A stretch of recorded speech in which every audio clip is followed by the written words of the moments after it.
Clip number 1554۔ اس clip میں آپ قرآن پاک کی سورہ نجم کی آیت نمبر 39 سے 41 تک کی تلاوت، ترجمہ اور تفسیر قرآن صراط الجنان سماعت فرمائیں گے۔ بسم اللہ الرحمن الرحیم۔ ترجمہ، اللہ کے نام سے شروع جو نہایت مہربان رحمت والا ہے۔ وَأَن لَّيْسَ لِلْإِنسَانِ إِلَّا مَا سَعَىٰ۔ ترجمہ، اور یہ کہ انسان کے لیے وہی ہوگا جس کی اس نے کوشش کی۔ وَأَن لَّيْسَ لِلْإِنسَانِ إِلَّا مَا سَعَىٰ، اور یہ کہ انسان کے لیے وہی ہوگا جس کی اس نے کوشش کی۔ اس سے مراد یہ ہے کہ آدمی اپنی ہی نیکیوں سے فائدہ پاتا ہے۔ ایک قول یہ ہے کہ یہ مضمون بھی حضرت ابراہیم اور حضرت موسیٰ علیہم السلام کے صحیفوں کا ہے، اور کہا گیا کہ یہ انہی کی امتوں کے لیے خاص تھا، اور جبکہ اس امت کے لیے ان کا اپنا عمل بھی ہے اور وہ عمل بھی ہے جو ان کو ثواب پہنچانے کے لیے کیا گیا ہو۔ اس آیت کے بارے میں مفسرین کے اور بھی اقوال ہیں۔ نمبر 1، حضرت عبداللہ ابن عباس رضی اللہ تعالیٰ عنہما نے فرمایا کہ یہ حکم ہماری شریعت میں اس آیت الحقنا بہم ذریتہم سے منسوخ ہو گیا۔ نمبر 2، یہاں انسان سے کافر مراد ہے، اور آیت کے معنی یہ ہے کہ کافر کو کوئی بھلائی نہ ملے گی، البتہ اس نے دنیا میں جو بھلائی کی ہوگی تو دنیا ہی میں رزق کی وسعت یا تندرستی وغیرہ کے ذریعے اس کا بدلہ اسے دے دیا جائے گا، تاکہ آخرت میں اس کا کچھ حصہ باقی نہ رہے۔ نمبر 3، مفسرین نے اس آیت کا ایک معنی یہ بھی بیان کیا ہے کہ آدمی عدل کے تقاضے کے مطابق وہی پائے گا جو اس نے کیا ہو، اور اللہ تعالیٰ اپنے فضل سے جو چاہے عطا فرمائے۔ میت کو نیک اعمال کا ثواب پہنچتا ہے۔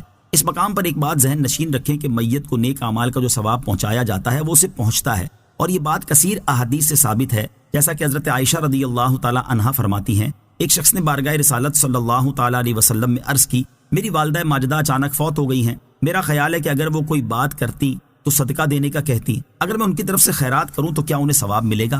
ارشاد فرمایا ہاں۔ حضرت عبداللہ ابن عباس رضی اللہ تعالی عنہ فرماتے ہیں، حضرت سعد بن عبادہ رضی اللہ تعالی عنہ کی والدہ کا انتقال ہو گیا اور وہ اس وقت وہاں موجود نہیں تھے، تو انہوں نے بارگاہ رسالت میں عرض کی، یا رسول اللہ صلی اللہ تعالی علیہ وسلم، میری والدہ کا انتقال ہو گیا تھا اور میں ان کے پاس موجود نہیں تھا، اگر میں ان کی طرف سے کوئی خیرات کروں تو کیا انہیں ثواب پہنچے گا؟ تاجدار رسالت صلی اللہ تعالی علیہ وسلم نے ارشاد فرمایا ہاں۔ حضرت سعد بن عبادہ نے عرض کی، میں آپ کو گواہ بنا کر کہتا ہوں کہ میرا مخراف نامی باغ ان کی طرف سے صدقہ ہے۔ حضرت سعد بن عبادہ رضی اللہ تعالی عنہ فرماتے ہیں، میں نے ایک مرتبہ بارگاہ رسالت میں عرض کی، یا رسول اللہ صلی اللہ تعالی علیہ وسلم، سعد کی والدہ کا انتقال ہو گیا ہے تو کون سا صدقہ افضل ہے؟ ارشاد فرمایا پانی۔ چنانچہ انہوں نے کنواں کھدوایا اور کہا، ہذہ لأم سعد، یہ سعد کی والدہ کے ایصال ثواب کے لیے۔ نیز ایصال ثواب کے درست ہونے پر صحیح العقیدہ علماء امت کا اجماع ہے، اور فقہ کی کتابوں میں بھی بکثرت مقامات پر اس کا جواز مذکور ہے۔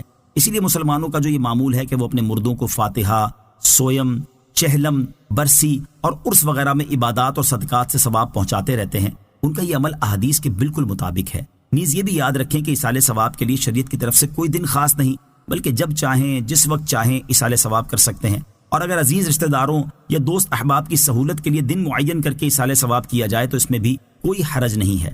وَأَنَّ سَعْيَهُ سَوْفَ يُرَىٰ ثُمَّ يُجْزَاهُ الْجَزَاءَ الْأَوْفَىٰ۔ ترجمہ، اور یہ کہ اس کی کوشش ان قریب دیکھی جائے گی، پھر اسے اس کا بھرپور بدلہ دیا جائے گا۔ وَأَنَّ سَعْيَهُ سَوْفَ يُرَىٰ، اور یہ کہ اس کی کوشش ان قریب دیکھی جائے گی۔ اس آیت کا معنی یہ ہے کہ ان قریب قیامت کے دن ہر شخص کے اعمال اسے نظر آئیں گے۔ اس کی ایک صورت یہ ہوگی کہ اس کا نامہ اعمال اسے دیا جائے گا، اور وہ اپنے نامہ اعمال میں اور میزان میں اپنے عمل دیکھے گا۔ اس میں مومن کے لیے بشارت ہے کہ اللہ تعالیٰ اسے اس کے نیک اعمال دکھائے گا تاکہ اسے خوشی حاصل ہو، اور کافر کے لیے وعید ہے کہ وہ اپنے برے اعمال دیکھ کر ان کی وجہ سے غمزدہ ہوگا۔ اور دوسری صورت یہ ہوگی کہ اچھے اعمال کو حسین و جمیل شکل عطا کی جائے گی، اور برے اعمال کو بری صورت میں ڈھال دیا جائے گا تاکہ انہیں دیکھنا مومن کے لیے خوشی اور کافر کے لیے غم کا باعث ہو۔ ثم یجزاہ الجزاء الاوفیٰ، پھر اسے اس کا بھرپور بدلہ دیا جائے گا۔ یعنی اعمال دیکھنے کے بعد پھر اللہ تعالیٰ ہر انسان کو اس کے اچھے اور برے اعمال کا بھرپور بدلہ